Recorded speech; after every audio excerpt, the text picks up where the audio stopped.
What is going on, FA Nation? Welcome into the Fantasy Alarm PGA DFS Show. We are breaking down the DraftKings main slate. I'm John Impemba with Jacob Parry. You know him, all the PGA content for the PGA season. And this is the first ever PGA DFS show that we've done here over at Fantasy Alarm. So I am super excited to kick that off here this season. Jacob joined us last year.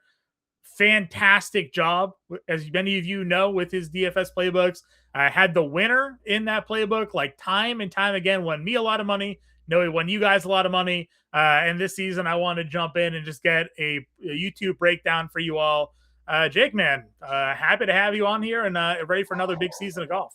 Yeah, man. Like you said, it went really, really well last year. We identified winners, and I think it was like 72% of the tournaments or something like that. So had a really solid season. Really excited to have 2026 knocking on our door here and ready to get to work yet again.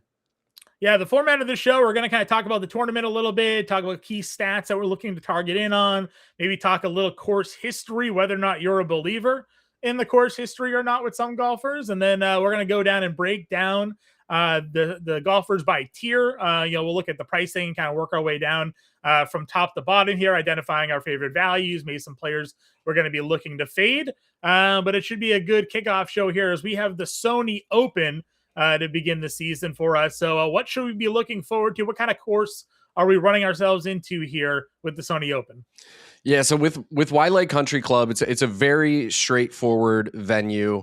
It hasn't changed a ton over the years, so we've gotten a lot of the same golf from it year to year. Plays at a par 70, just a hair over 7,000 yards. So even though it's a shorter course, just the way that the course is laid out, typically on the shorter courses, we like those bombers, right? They can get close, wedge it in close, birdie festival, hiya.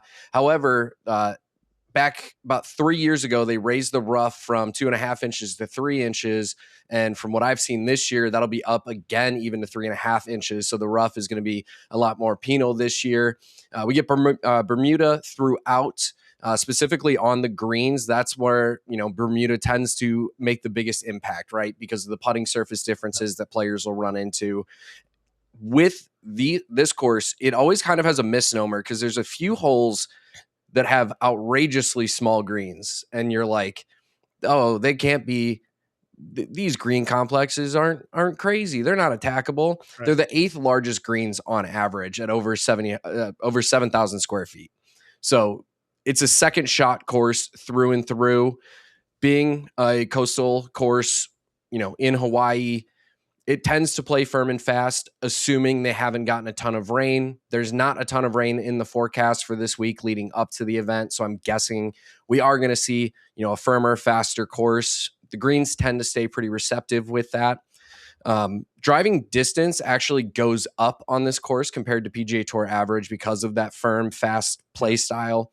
So we're going to see more roll. That's going to hurt guys too, though, because there's a lot of designed runoffs where if you don't hit the ball in the perfect spot because of the way the ball rolls here, bounces here, you'll end up in the rough, even if you hit what you thought was going to be a perfect drive. So just some things to keep in mind there. When you're looking at the actual course, tree lined, bunch of dog legs, 80 bunkers on the course. It's a coastal course, so wind can certainly come into play. That said, it's a very straightforward course. Winning score over the last few years has been basically 17 under on average. So we're still going to get some good scoring out of the players this week. And perhaps most importantly, up until last season, Augusta was the only course with more of a predictive course history than Waialae Country Club. After last season, it did drop down to 5th, but it's still worth noting that the history here definitely is going to come into play for these guys. And you called it a second shot course, which obviously means you're looking at a lot of iron play here. So ball striking likely one of the key stats that we're going to be looking for when it comes to picking our golfers this week. 100%. Yeah. So shots gained ball striking is one of my favorite to use in general, just because on any of these second shot courses, on any approach heavy venues, ball striking is going to first and foremost matter. And ball striking includes all of the clubs in the bag, which is nice. It's, you can look at strokes gained on approach, but that typically is removing play off the tee. Whereas ball striking, you still get some aspects of that in there. being that it is a second shot course as well, I also am going to be focusing more heavily on good drives gained. For anybody who's not familiar on good drives gained, as opposed to using like strokes gained off the tee, good drive gain takes into account the second shot that you set yourself up with for the approach versus shots gained off the tee. Basically just compares your tee shots to the rest of the field and determines who gains strokes from there. So because this is going to, add on, and typically, players who set themselves up well for second shots, they're going to have an advantage here at this type of venue. Talking to you mentioned earlier, Bermuda, how much does that impact, those who may not be familiar with putting on this type of green surface? Bermuda is a tricky beast, to say the least. I personally hate putting on Bermuda. Give me bent grass, give me POA, give me any of the other surfaces pretty much without pause. I hate Bermuda. I can't chip off of it. It's just not. Thankfully, I live in the Midwest, so I never have to deal with it unless I'm on vacation. It's not a fan for me. That said, some players putt absolutely lights out on Bermuda that can't putt other places. Hideki Matsuyama is a great example of that. Kind of historically known as one of the worst putters on tour. Dude changes putters more than I change my clothes, it feels like. But on Bermuda greens, he tends to be much more effective as a putter. Bermuda lines tend to be a lot more clear. The undulation and what the ball is going, or what the greens are going to do to the putt, is typically more clear on Bermuda. Some people love that. Some people don't respond well to that. If you're more of a feel player, I've found you tend to not putt as well and not like Bermuda as much. Whereas if you're more of a technical, more of a robotic putter, then Bermuda typically plays pretty well. Read it a little bit better as you're kind of like setting yourself up there for sure. Par 4 scoring is another one that you noted as a key factor for this one. You're not too many, it's a shorter course, so not a ton of long holes here. So, put yourself in a good spot to make some birdies here. Exactly. Only 2 par 5s. Pretty much all of them, or both of them, are reachable in 2 shots, even for, quote unquote, shorter players in the field. So par 4 scoring specifically, there's 5 of the 10 par 4s fall, or 12 par 4s fall in the 400 to 450 yard range. So get a nice bucket of scoring that we can typically play into. And players who have good drives gained, good ball striking, and we know their history on Bermuda, they tend to be some of the players that do score well on these holes anyway. But it's still always important to note, just because of other things that go into play that we're not weighting as heavily right now, which is some of that play around the green, scrambling, stuff like that. One of the things that we talk a lot about, obviously I do the MLB DFS show, I do the NBA show, I do the NFL show. We talk a lot of like BVP or, matchup specific things. In golf, you kind of have course specific history. Yep. Are you a believer in sort of the horse for course data, or do you think sometimes just guys like to play certain surfaces better? Like, how much is it, when it comes to this tournament specifically, guys who just consistently have success here because it matches their game, or is it the course itself?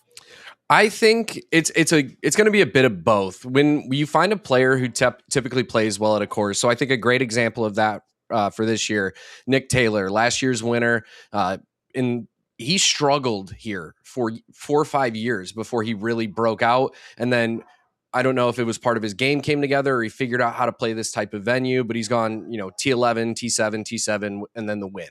So part of it's going to be just getting that familiarity with a venue. I tend to appreciate more course history than less. So for example, when I'm looking at all of the players, looking at like their true total strokes gained throughout their history at a venue, I typically try and, bump up the number of minimum rounds that I'm looking at, because that tends to have a little bit of a stronger correlation if you can back it up more consistently. But I think so much of it just comes down to play style. There's certain courses that you can attack. There's certain ones that you can't, just based off of how you play. Me, for example, I play better on longer courses. If you put me on a short course, I end up with way too many yardages that I'm not comfortable with. I don't practice them.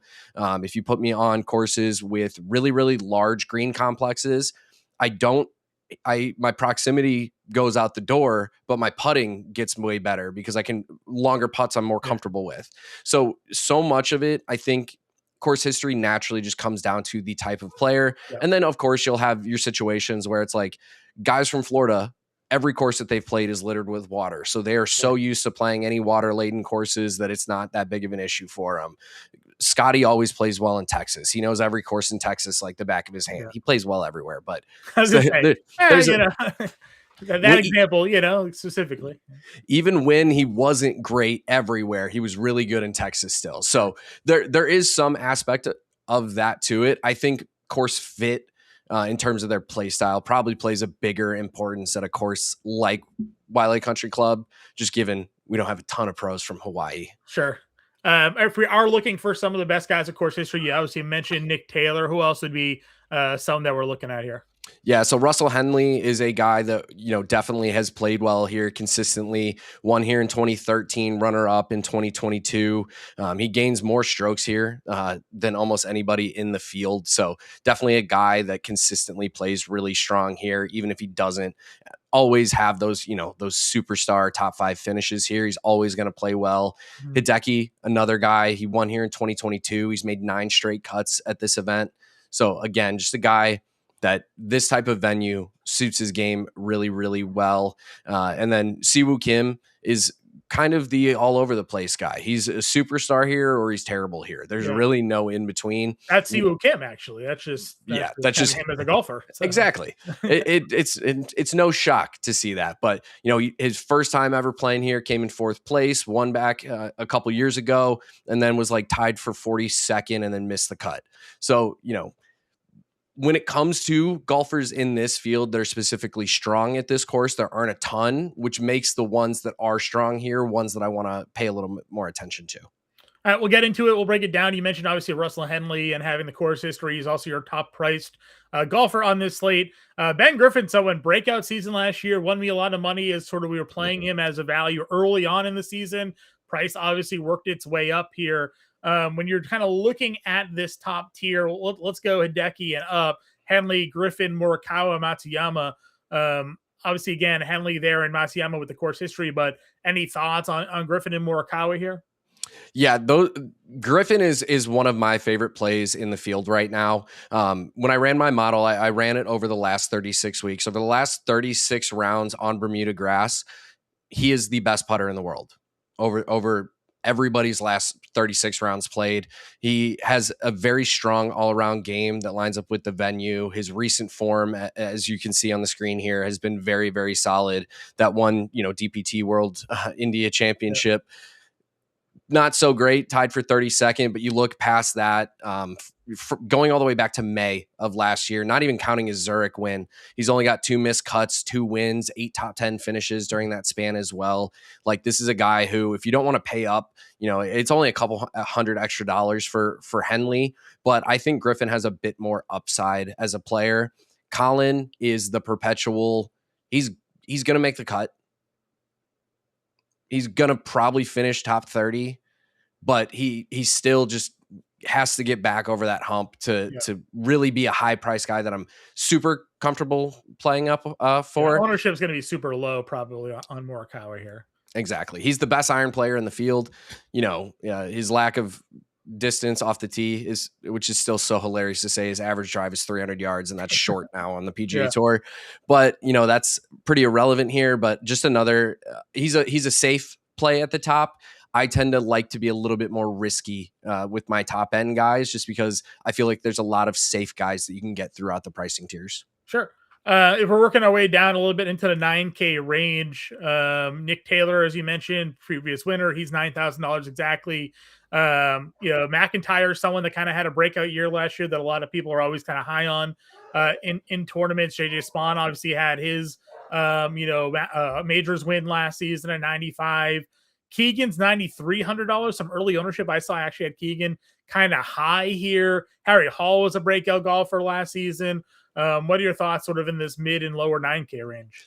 I like almost all of them for very different reasons. Some of the guys that I really like, JJ Spawn, as we know, as you mentioned, huge breakout player. Harry Hall is one of the better scorers in the field, but you can't really go wrong with either of those guys. I'm comfortable with basically everybody here except for Bobby McIntyre.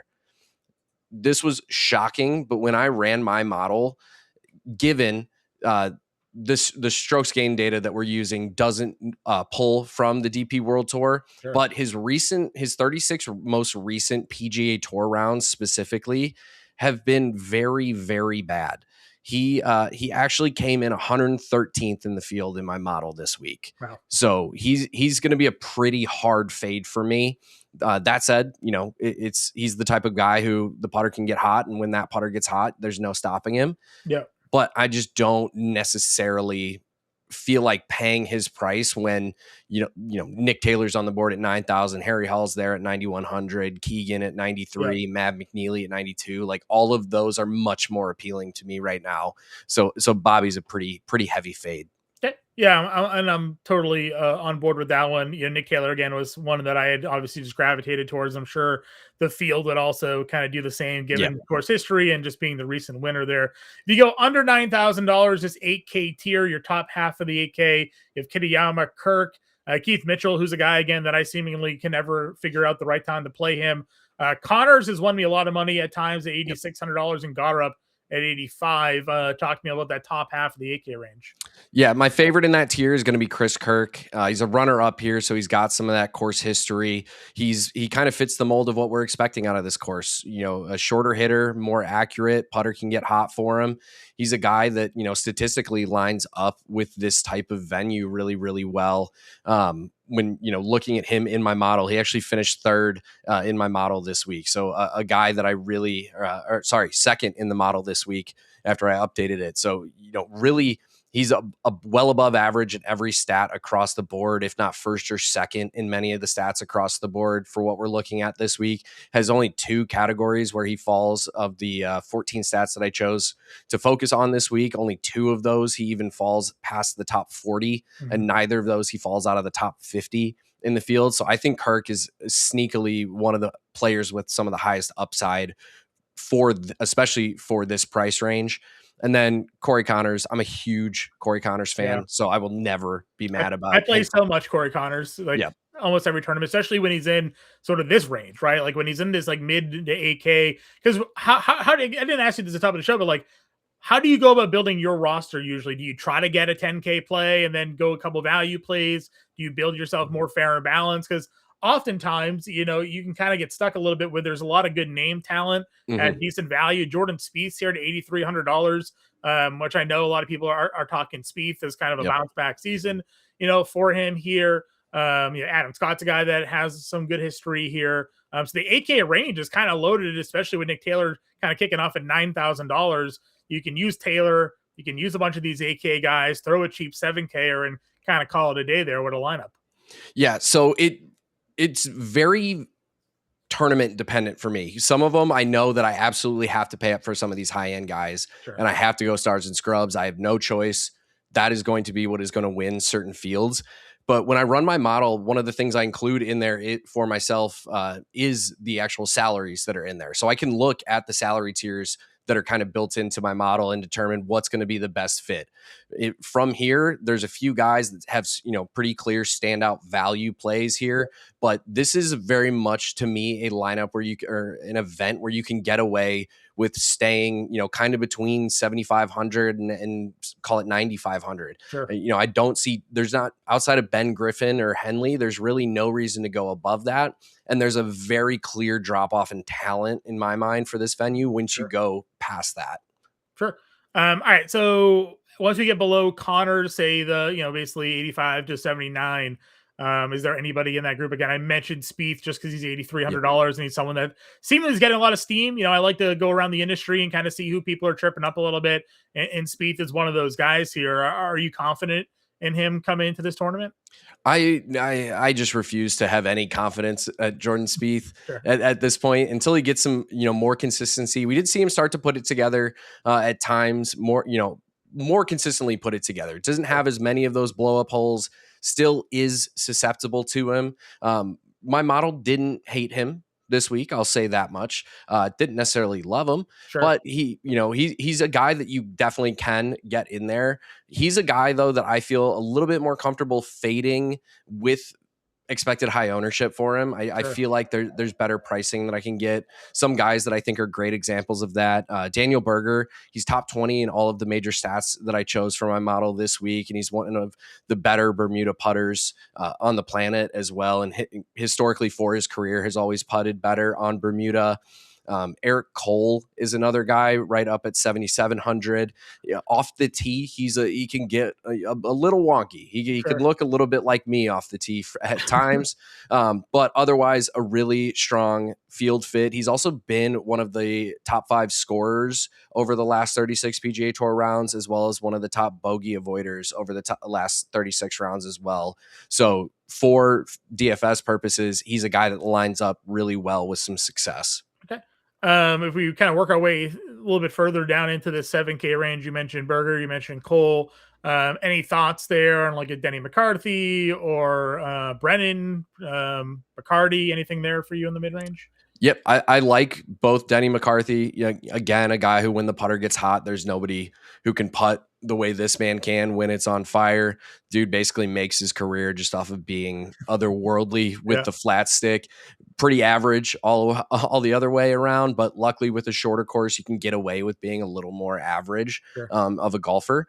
Other guys that I like in this range, Mac Meissner, 7,500. He's struggling a little bit as of late with proximity on approach and 3-putt avoidance, which those two tend to go hand in hand. If you're farther away from the flagstick, you're more likely to have 3 putts to get in there, but does provide some really good value in some of the other stats. Recent form has been pretty solid as well. The RSM right there, actually his most recent event where he finished tied for 18th. RSM is one of the courses that lines up really well with Waialae in terms of, pretty consistent guys who are good at one or good at the other. Sure. Yeah, good. Yeah, one other guy that I like a lot as well is Matt McCarthy at 7,500, tied for 14th or better in 4 of his last 5 starts. He's a boom bust play. That with his statistical profile, it does not say he should be good at this type of course. Sure. At 7,500, I can get away with a guy who could, falter out and be a fringe make cut guy, but it's clear even if you look here, tied for 3rd, tied for 14th, tied 8th over his in 3 of his last 4 starts.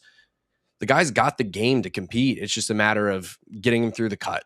Yep, get him on the right day. That's one of the reasons I love some of my highest cashes in DFS, and I've been at Fantasy Alarm for like 13 years.